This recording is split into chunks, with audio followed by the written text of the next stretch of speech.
Bonjour et bienvenue. Il y a 3 mois, les Français votaient pour le premier tour des élections municipales. Ça semble très loin aujourd'hui, tant il s'est passé des choses, la crise sanitaire, le confinement, aujourd'hui le retour progressif à la vie normale et le retour aux élections avec un nouvel appel aux urnes pour le 28 juin. La série de débats que nous vous proposons aura lieu donc tous les soirs avec une douzaine de villes auvergnates et on commence ce soir par Moulins, préfecture du département de l'Allier.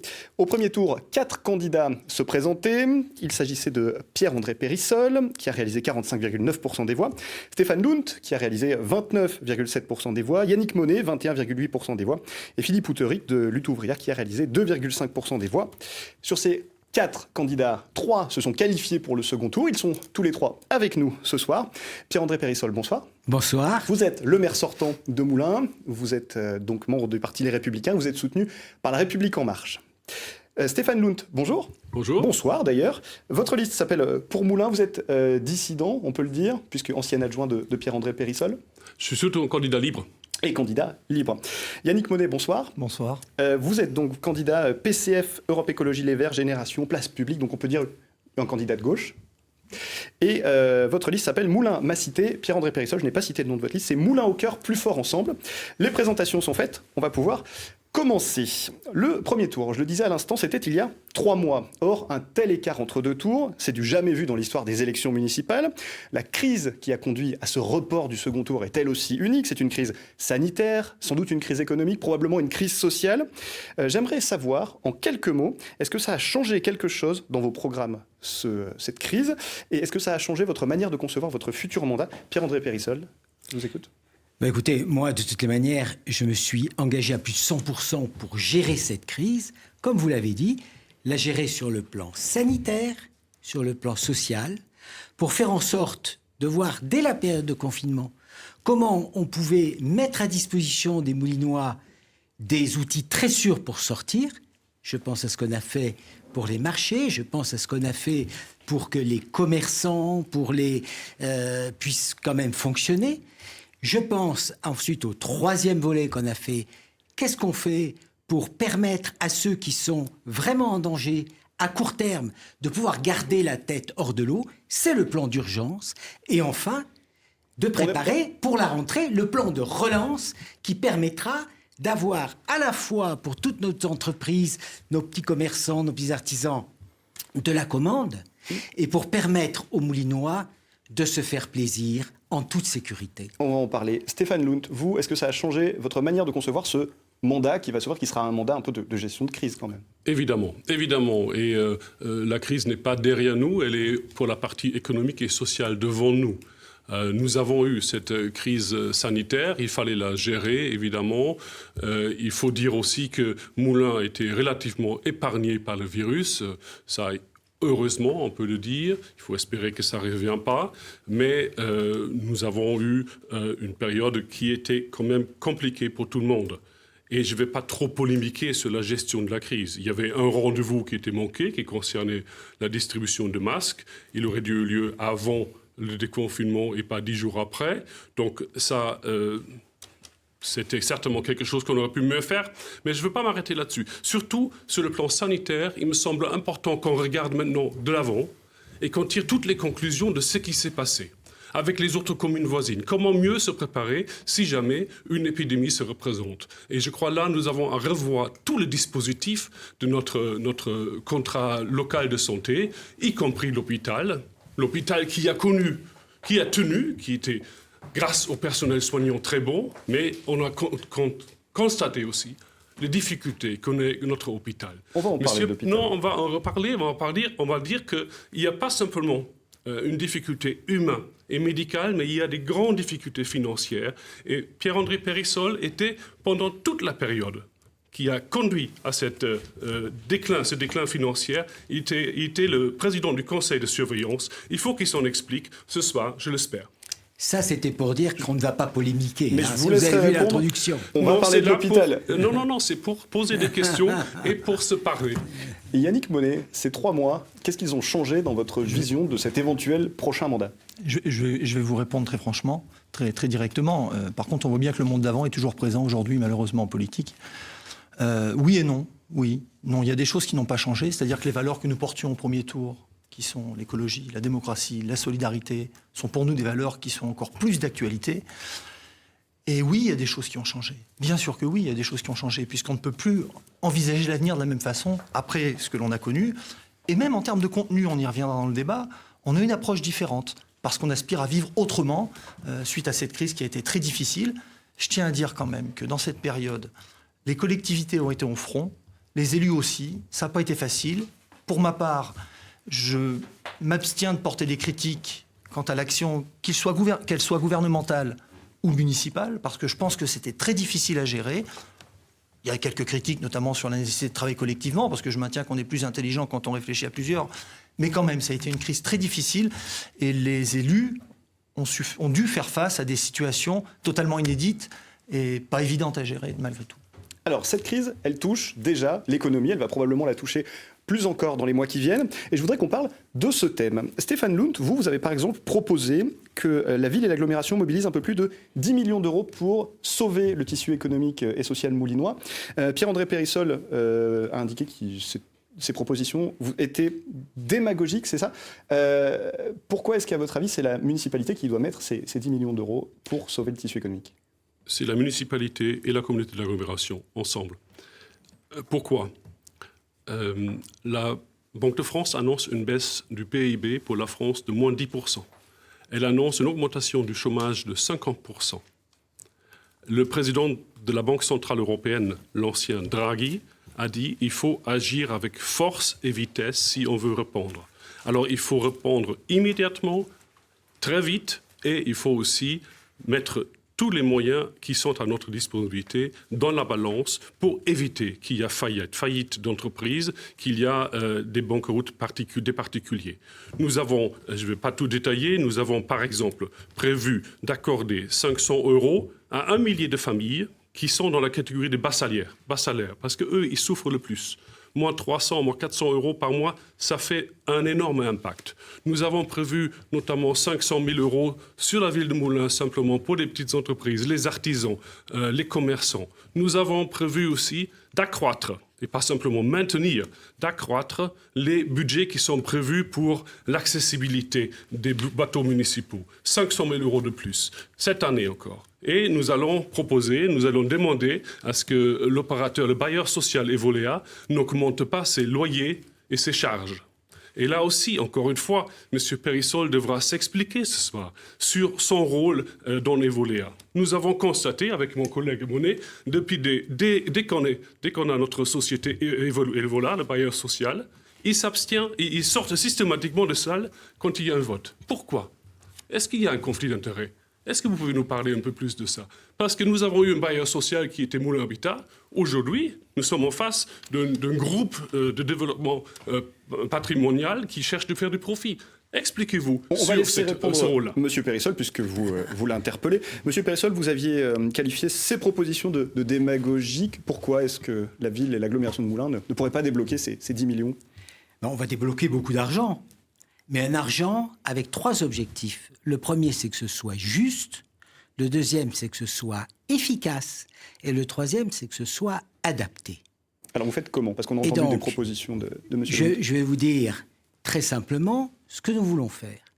Le premier point, c'est d'avoir donné du pouvoir d'achat aux Moulinois et d'avoir soutenu, dès la période de confinement, nos petits commerçants, nos artisans, et nos restaurateurs.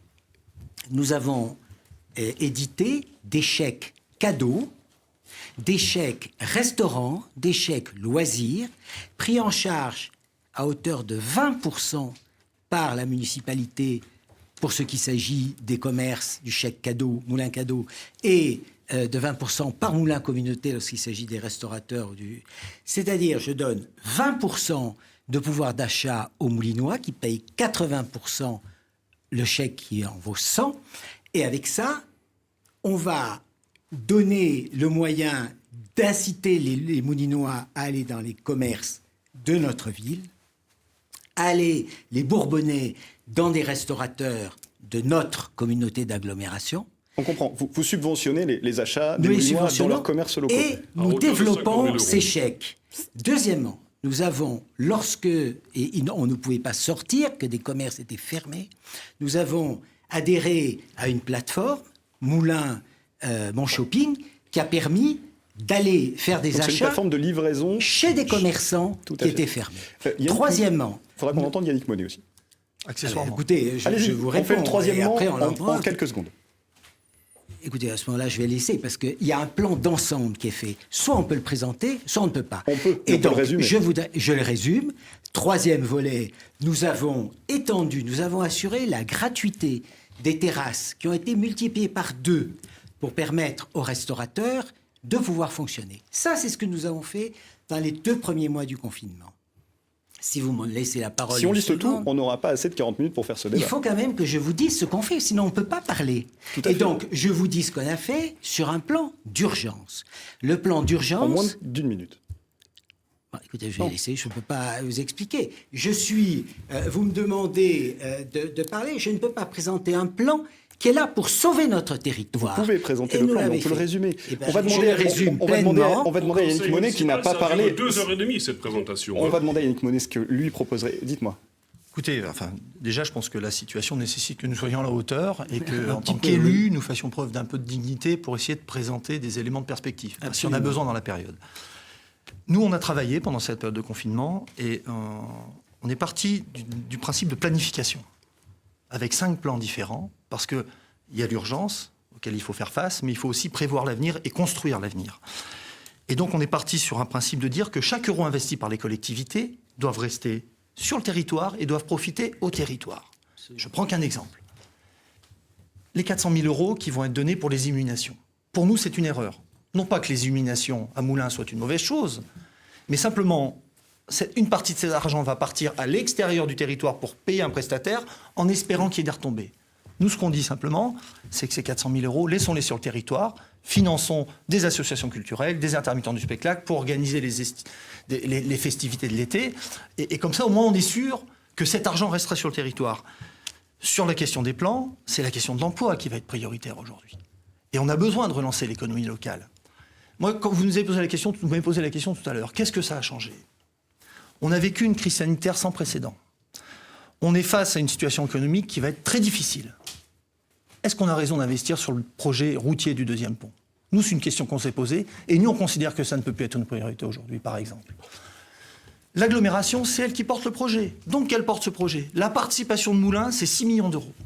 Nous, on pense qu'il y a des choses aujourd'hui plus urgentes à financer et qui permettront aux acteurs locaux de remplir leur carnet de commandes, puisque ce type de construction, malheureusement, aujourd'hui, ne peut être fait que par des spécialistes et donc par des entreprises qui seront à l'extérieur du territoire.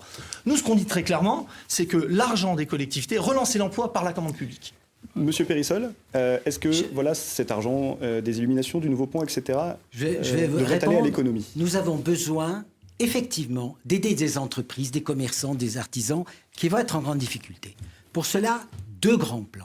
Premièrement, un plan d'urgence. Je ne ferai pas la baisse à hauteur de plusieurs millions d'euros de la taxe foncière qui ne profiterait qu'à un tiers des Moulinois, propriétaires, qui ne sont pas forcément ceux qui ont été le plus touchés par le Covid. Et deuxièmement, nous ne baisserons pas de près de 4 500 000 la taxe, la CFE, la contribution foncière des entreprises, tout simplement parce qu'on aiderait de la même manière un commerce qui a été fermé pendant 2 mois et une grande surface qui, elle, a pu vendre ce que le commerçant ne pouvait pas vendre. Donc, c'est pas possible de faire ça. Ça n'a pas d'efficacité. Et surtout, on mettrait 2 plus 4,5, près de 7 millions, et on n'aurait pas 1 euro donné par l'extérieur. Nous proposons d'aider un plan d'urgence avec 400 000 euros mis par Moulins Communauté, et 800 000 euros apportés par la région, le département, la Banque des territoires, c'est-à-dire qu'en mettant 400 000 euros, on donnera 1 200 000 euros pour répondre aux situations difficiles. Alors, je voudrais qu'on parle d'emploi, mais en dehors du commerce, parce que le temps Absolument. passe. Et notamment de la zone d'activité Logipark. Vous la mettez en avant dans votre programme, Pierre-André Périssol. C'est une zone qui se situe à quelques kilomètres de Moulins, qui est dédiée à la logistique. Le projet date de 2009. Et vous, Stéphane Lunt, sur votre programme, vous la critiquez, cette zone. 31 millions d'euros investis et à part Bosch, personne. Est-ce que c'est la solution, cette zone, pour l'emploi, en sachant que M. Pierre-André Périssol la promeut? Alors c'est une zone de 100 hectares commercialisables. Aujourd'hui, et je parle d'aujourd'hui, nous avons 14 emplois sur cette zone. Elle a été créée en 2009. Nous avons investi en argent public, c'est-à-dire en participation de Moulins Communauté, en subvention, 14 millions d'euros. Ça fait 1 million d'euros par emploi créé. On ne va pas en rester là. Vous allez nous dire que ça va être 50 avec Actura, mais ça sera toujours entre 400 et 500 000 euros par l'emploi. Il faut dire Actura, c'est une société qui a annoncé qu'elle allait s'installer. Qui commence à déjà, qui est en train de se construire. s'installer. Mais je dis, pour l'instant, c'est plutôt un gaspillage. Et pire encore, comme nous avons fait un choix de nous concentrer essentiellement sur la logistique, si demain, une entreprise frappe à notre porte pour vouloir construire une usine, un outil de production, vous n'avez plus de foncier à proposer. Tout est concentré là. Donc nous avons un énorme problème pour le développement économique si on inclut aussi l'industrie et si on ne joue pas simplement la carte de la logistique et du tourisme. Yannick Monet, je vous vois trépigner rapidement. Non, parce que alors on peut parler du Logipark, mais pour la question de l'emploi, très clairement, on pense qu'il y a un certain nombre de dispositifs à mettre en œuvre. Notamment, le gouvernement a mis un dispositif qui s'appelle Territoire zéro chômeur de longue durée. Et on a vu que ça produisait des choses très intéressantes très rapidement. Ça existe à Thiers, par exemple. Ça existe à Thiers, où il y a eu 75 emplois de créés, des chômeurs de longue durée qui ont été créés sur des activités notamment de mobilité solidaire. Donc il y a des dispositifs comme ça qu'il faut mettre en place. Quand je disais tout à l'heure par rapport à la commande publique, je pense qu'il faut qu'on inscrive dans la commande publique des facilités d'accès à l'emploi pour les jeunes notamment. Parce que c'est eux qui vont être directement touchés par le chômage. Et sur notre ville, ça va peser lourd. On propose aussi un plan de réparation de la ville. Vous avez tout un tas de bâtiments publics qui sont laissés à l'abandon, bâtiments municipaux. Nous, on propose de leur réhabiliter d'abord parce qu'il y a des besoins pour les associations. Et ce type de travaux, mais c'est le maçon du coin qui va le faire. C'est pas la grande entreprise qui va construire le pont. C'est les artisans locaux qui vont pouvoir avoir de l'activité. Et c'est cette activité-là qui va pouvoir redonner de l'emploi local. Vous comprenez la logique? Je voudrais avoir la réponse de Pierre-André Périssol sur le Logipark, donc, et cette unique entreprise de bientôt. Est-ce que c'est ce Logipark la solution et non finalement ces réparations avec le maçon du coin? Le Logipark, c'est une solution que nous avons tous poussée à l'unanimité et qui marche. Pour une raison très simple. Nous avons une première entreprise dont la première pierre a été posée en février.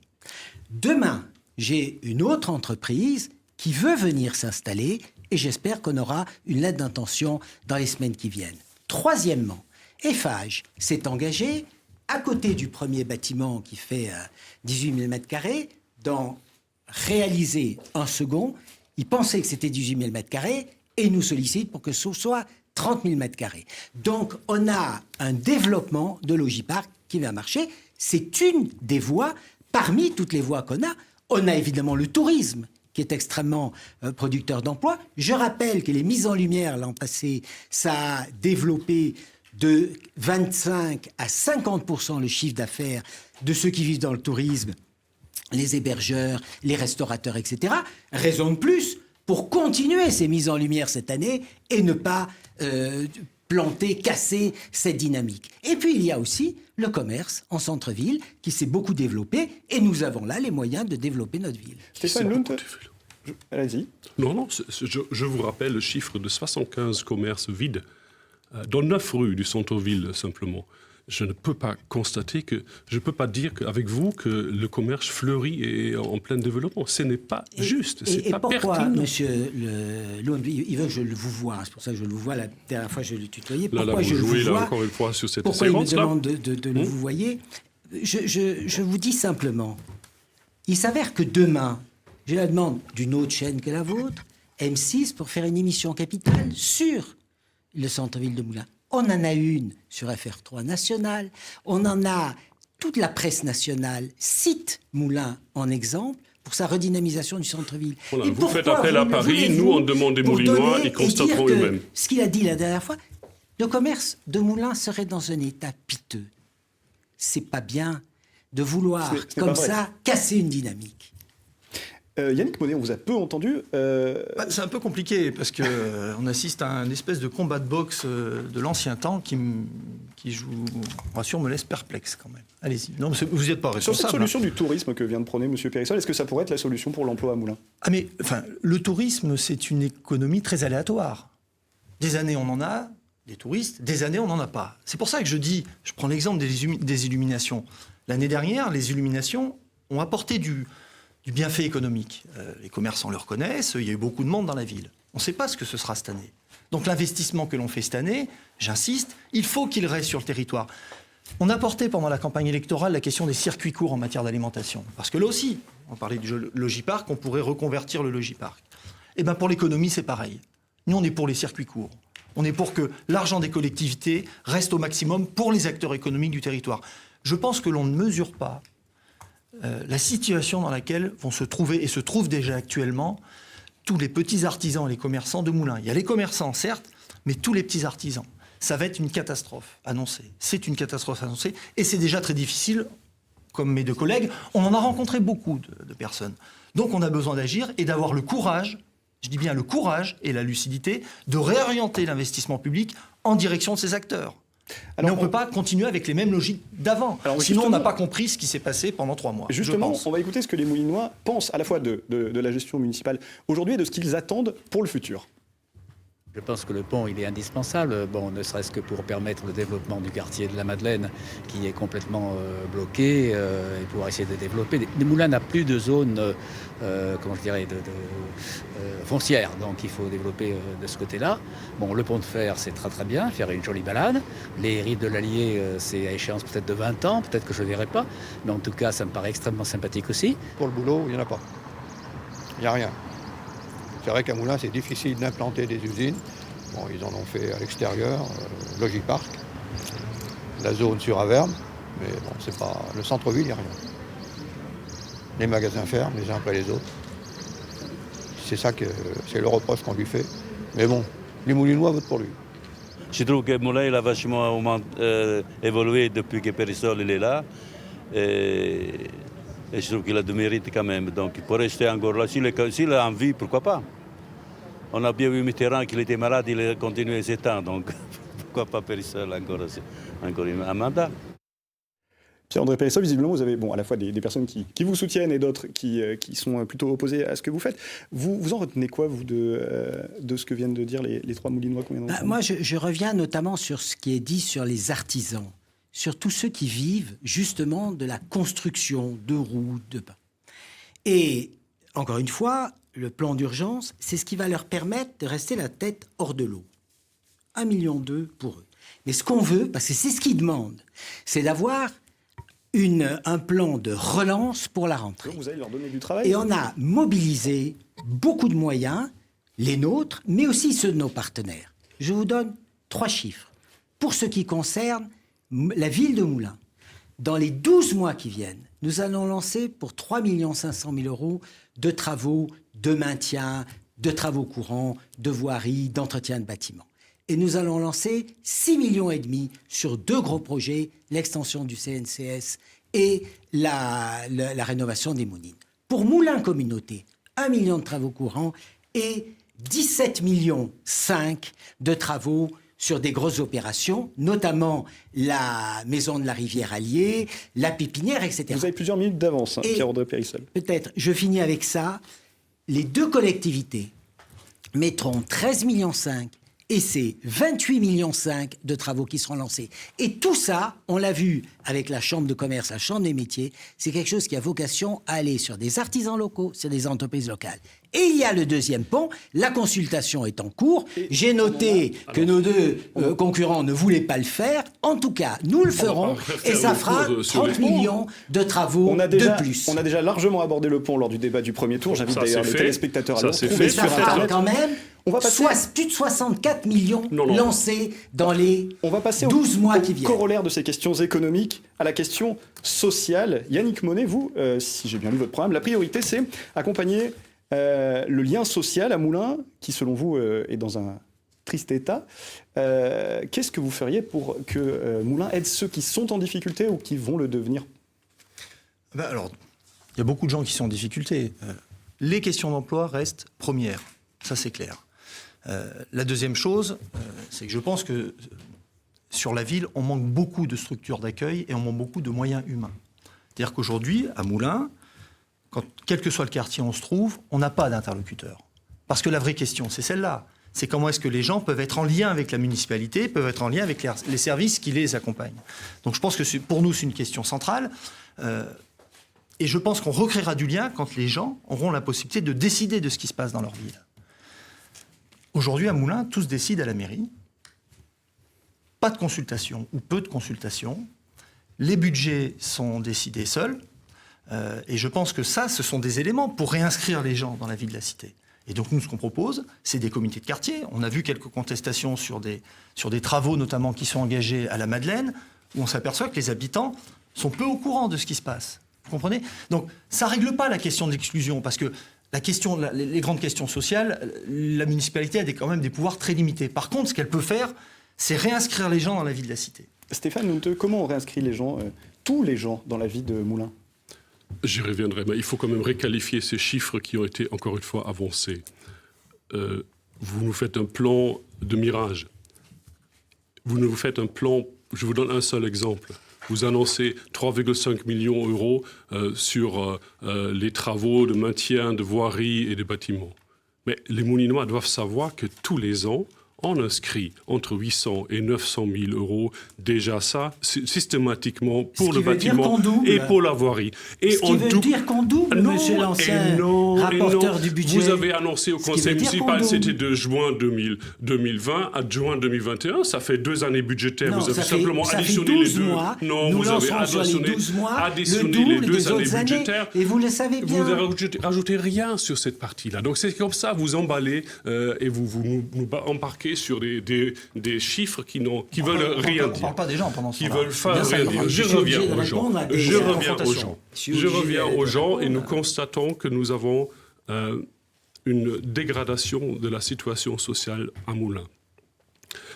Le revenu des Moulinois, en 2010, le revenu moyen était 1 000 euros supérieur au revenu moyen des Français à la même époque. En 2019, nous sommes 2 000 euros en dessous. C'est une nette dégradation. Nous avons un taux de pauvreté de 21%. Et là, je dis effectivement, ce n'est pas simplement de pourcentage, c'est des vraies baisses de revenus, des difficultés pour la population qui rentre dans des situations d'exclusion qui sont à la marge. Mais il faut revenir au contact de ces personnes. Ça, c'est une grande difficulté. Et je constate, alors que nous en parlons, alors que nous faisons campagne, que nous avons un contrat de ville qui arrive à termination, et nous n'avons rien de préparé entre élus pour remplacer ce contrat de ville qui doit se faire, qui doit se conclure à l'échelle de la communauté. Il n'y a rien de prévu. Donc, prenons à nouveau cette question sociale à bras-le-corps, faisons confiance aux associations et nous rapprochons à nouveau des personnes. Faire confiance aux associations. Moi, j'ai constaté que sur le mandat où vous étiez tous les deux en gestion, les subventions des associations ont baissé. Et en 10 ans, c'est moins 300 000 euros. Parce que si on doit parler de lien social, c'est les associations qui sont au cœur des solidarités. Donc moi, je veux bien entendre plein de choses. Faisons confiance aux associations. Faisons confiance. J'ai vu pendant 5 ans ce que vous avez été capable de faire tous les deux. Les associations n'ont pas plus été financées, bien au contraire. L'environnement, l'urbanisme, moins 34% sur le mandat qui vient de s'écouler, par exemple. Alors que tout le monde parle d'environnement. On n'en a pas encore parlé, je pense que c'est quelque chose qui préoccupe beaucoup les gens. Donc, c'est des actes qu'il faut, c'est des actes. Moi, les actes que j'ai constatés sur ce mandat, c'est moins. C'est moins pour les associations, mais c'est flagrant. Même elles le disent d'ailleurs. Pierre-André Périssol. Écoutez, j'écoute avec beaucoup d'intérêt. Est-ce que votre mandat était le mandat on vient de me dire que on met trop d'argent pour la relance dans le bâtiment, dans la voirie, mais je constate que si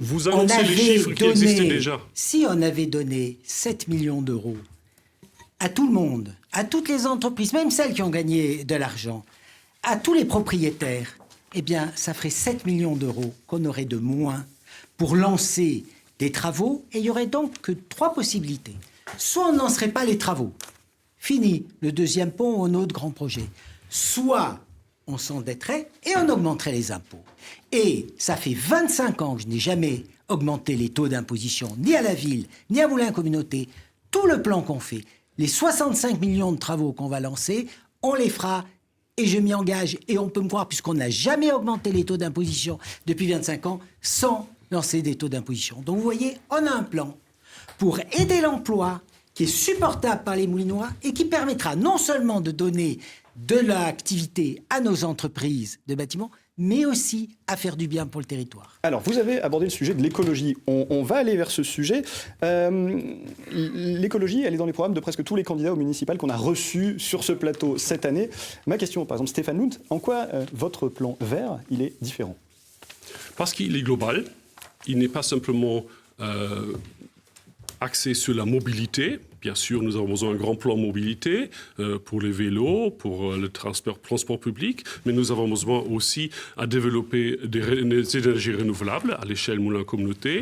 Nous avons adapté notre urbanisme, notre espace urbain au changement climatique avec des projets pour donner plus de l'ombre, plus de l'eau, plus de verdure, plus d'arbres, et pas les couper, faire les planter plutôt. Nous avons besoin aussi d'une stratégie alimentaire. Ailleurs en Europe, on le fait, ça s'appelle de la ferme à la table, nous allons mettre ça en œuvre. C'est une approche globale, c'est un défi transversal, nous allons le relever. Yannick Monet, vous, quel est votre vert ? Alors nous, ce n'est pas la couleur qui nous préoccupe, c'est plutôt ce qu'on va essayer de mener comme action. Déjà, on propose un plan de mobilité de déplacement doux, cohérent, structuré, avec un principe de zonage. On est les seuls à proposer la gratuité des transports urbains, puisque aujourd'hui, la vraie question... Tu étais contre la dernière fois, tu as peut-être changé depuis. Oui. Et tant mieux d'ailleurs, si on vous amenait sur ces positions. Moi, je m'en satisfais. On a vécu une crise je m'en grave. satisfais. Mais aujourd'hui, par exemple, quand on parlait du centre-ville tout à l'heure, on est dans des logiques où on va chercher à entasser les voitures en centre-ville en pensant que ça va aider le commerce. C'est les deux propositions de mes collègues. Je pense que c'est une erreur. Vous allez voir pourquoi je vous dis ça. C'est que, je vous le demande pourquoi. Je vais vous l'expliquer. Simplement, qu'est-ce qui se passe quand les parkings sont gratuits? Alors c'est vrai que ça peut faire plaisir en apparence. Qu'est-ce qui se passe? Les premiers à se garer, ce sont les commerçants et les salariés de ces commerces, ce qui est bien normal, puisqu'ils profitent de ce stationnement gratuit.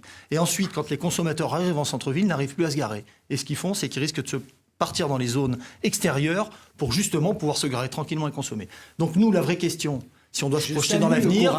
Ah non, mais c'est pas que du courage. Qui le dit sans démagogie. Et je trouve que c'est très bien. Nous, la vraie question qu'on se pose, c'est que l'enjeu de Moulins de demain, c'est quoi? C'est pas d'entasser des voitures dans Moulins. C'est comment faire en sorte d'accéder au centre-ville sans voiture, sans avoir besoin de sa voiture. Alors, c'est pas quelque chose qu'on peut décréter maintenant, puisqu'il y a les personnes à mobilité réduite, il y a des gens qui ont des difficultés à se déplacer, il y a des gens qui habitent loin du centre-ville.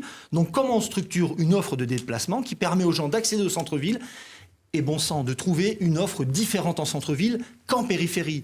C'est ça la clé de la réussite du centre-ville. Évacuer les voitures du centre-ville, c'est signer l'arrêt de mort du commerce. Mais le problème, c'est que tu n'écoutes pas quand je te parle. Je t'ai dit que l'enjeu, ça ne peut pas être d'entasser les voitures en centre-ville. L'enjeu, ça doit être de travailler à ce qu'il y ait de moins en moins de voitures en centre-ville. Donc, c'est pas supprimer d'un seul coup les voitures du centre-ville. Pierre-André Périssol, les voitures en centre-ville, c'est un atout ou un problème? Écoutez, de toutes les manières, on les a très bien gérées. Il faut pouvoir accéder au centre-ville et il ne faut pas que ce soit complètement ventousé par les voitures. Vous m'avez posé une question sur notre projet pour verdir, pour avoir plus d'écologie dans Moulins. On va continuer sur la voie. D'abord, les deux ponts qu'on fait sont fondamentaux. Le pont de fer pour une voie de promenade piéton-vélo et le deuxième pont pour pouvoir avoir un vrai plan vélo que nous mettons au point aujourd'hui. Deuxième point, et qui pourra être mis quand on aura le deuxième pont. Deuxième point, nous avons des coulées vertes en projet, et notamment de part et d'autre du deuxième pont, vers la gare d'un côté, vers Souvigny de l'autre. Troisième point, nous avons tous les espaces verts fraîcheurs, et espaces fraîcheurs qu'on va mettre dans le centre-ville notamment. Troisièmement, sur la transition écologique, nous ferons une ressourcerie. Nous allons encore développer les énergies vertes. Je rappelle qu'avec la chaufferie au bois, c'est le rejet de plus de 9000 véhicules qui est effacé sur Moulins. Et enfin, nous continuerons à planter. Je rappelle que les enfants de Moulins ont planté plus de 4000 arbres. Eh bien, on va continuer dans cette belle voie. Alors, ces arbres-là que vous avez plantés avec les élèves, ça ne vous dérange pas d'en parler aujourd'hui? La semaine dernière, sous vos ordres, les entreprises ont commencé des travaux sur la plaine des Champins, de l'aire de camping-car, et ils ont notamment arraché dans un après-midi Monsieur Toutes Lowe. des plants, des arbres que vous avez plantés avec des élèves il y a quelques années. Monsieur Vous vous Lowe. êtes fait prendre en photo devant ces arbres avec les élèves et aujourd'hui vous les arrachez Monsieur Lowe. dans un après-midi. Les travaux Non, vous que vous dénoncez... n'êtes pas crédible sur ce point-là. Est-ce que c'est possible que je vous explique un mot? Mais vous devez le savoir puisque vous avez voté ces travaux, monsieur le conseiller. À l'époque, le 25 octobre 2019, vous les avez votés. Et deuxièmement, les travaux sont faits pour planter 300 arbres.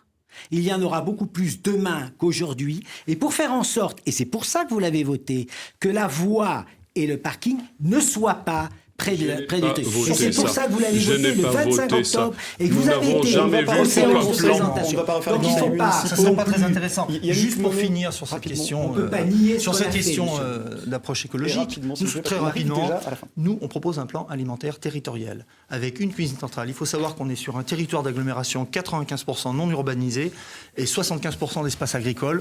Sur les circuits courts, avec une cuisine centrale qui alimenterait l'ensemble des établissements publics. Ça, c'est une manière de faire de l'environnement et de créer de l'emploi également. Alors on arrive déjà à la fin de ce débat.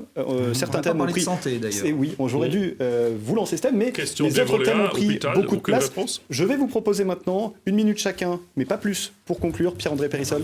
Commencer par les faire conclure, parce que, écoutez, il veut après que je Alors, il faut réponde à faire- des il faut questions. qu'on Donc je fasse préfère avoir rapide. ces questions. Pierre-André Périssol, 1 minute pour conclure, s'il vous plaît. Mais écoutez, on a encore une fois bien géré cette crise. Le on, c'est pas moi, c'est l'ensemble des Moulinois, que ce soit sur le plan sanitaire, sur le plan de l'activité, sur le plan de la vie de cette ville. Eh bien, il faut continuer. Il faut garder confiance et faire en sorte que demain, en fonction de ce qui s'est passé, nous et ensemble, je proposerai, en tant qu'élu, si je suis maire, des états généraux en octobre ou en novembre pour justement... Et il va falloir que ce soit la conclusion. Vous proposerez des états généraux. Oui, on ne peut pas dépasser, malheureusement. Mais j'ai pas fait 1 minute, monsieur, simplement vous êtes en train de parler à ma place, mais si vous... Ça sera du je temps en moins je vous pour laisse conclure. faire ma conclusion. Si vous avez fait 45 secondes, en tout 45 cas, secondes pour nous vous, aimons monsieur Moulin. Moulin et nous ferons en sorte de donner sur sa lancée un grand avenir à notre ville. Merci. Yannick Monet, une conclusion très courte. Très courte. Il y a eu un avant-crise, il doit y avoir un après-crise sanitaire. Je pense qu'il faut qu'on construise le moulin de demain. La seule chose que je dirais, c'est que je pense qu'on ne doit pas se laisser voler cette élection par l'abstention. Le débat d'aujourd'hui, je trouve qu'il n'était pas à la hauteur de ce qu'il aurait dû être dans ce contexte-là. Et je trouve que les chamailleries de nos candidats n'ont pas aidé les habitants à comprendre ce que l'on proposait. On retournera les voir avec les règles sanitaires, bien évidemment. Mais ne vous laissez pas voler cette élection par l'abstention et construisons Moulin demain. Voilà. Stéphane Lund. Mesdames et messieurs qui habitez à Moulins, je veux apporter un nouveau souffle à notre ville, à Moulins. Elle en a besoin. Après 25 ans, il y a de l'usure, il y a des cumuls, il y a un déclin. Je n'ai pas peur de l'afficher. Avec moi, vous aurez un maire qui vous écoute, qui vous répond, qui vous informe, qui vous consulte, qui vous parle. Avec moi, vous aurez un maire qui agira avec force contre la crise économique. Vous aurez un bailleur social qui est vraiment un bailleur social et pas un groupe de développement immobilier. Avec moi, vous aurez une ville ouverte et verte, vous aurez une ville sûre et vous avez une ville propre. Je vous fais confiance de voter pour le changement. C'est le 28 juin ou c'est dans 6 ans. Et c'est là-dessus qu'on va effectivement terminer ce débat. Le 28 juin, effectivement, date du 2e tour des municipales. Merci à vous d'avoir accepté en tout cas notre invitation à débattre. Merci. On espère tout de même que ces échanges vous ont aidé à y voir un peu plus clair dans la perspective du vote. N'oubliez pas que ces débats, c'est tous les jours à 18h, sauf le week-end. Demain, Marie Morin recevra les candidats de 2 autres villes, Saint-Flour et Langeac. Merci à toutes les équipes techniques et éditoriales qui ont préparé ces débats dans des conditions un peu particulières puisque la crise du coronavirus et les mesures qui en découlent ne sont pas Merci tout à à eux, fait hein. terminées. Dans quelques minutes, vous allez retrouver votre édition Auvergnate. Passez une très bonne soirée sur France 3. À demain. Merci.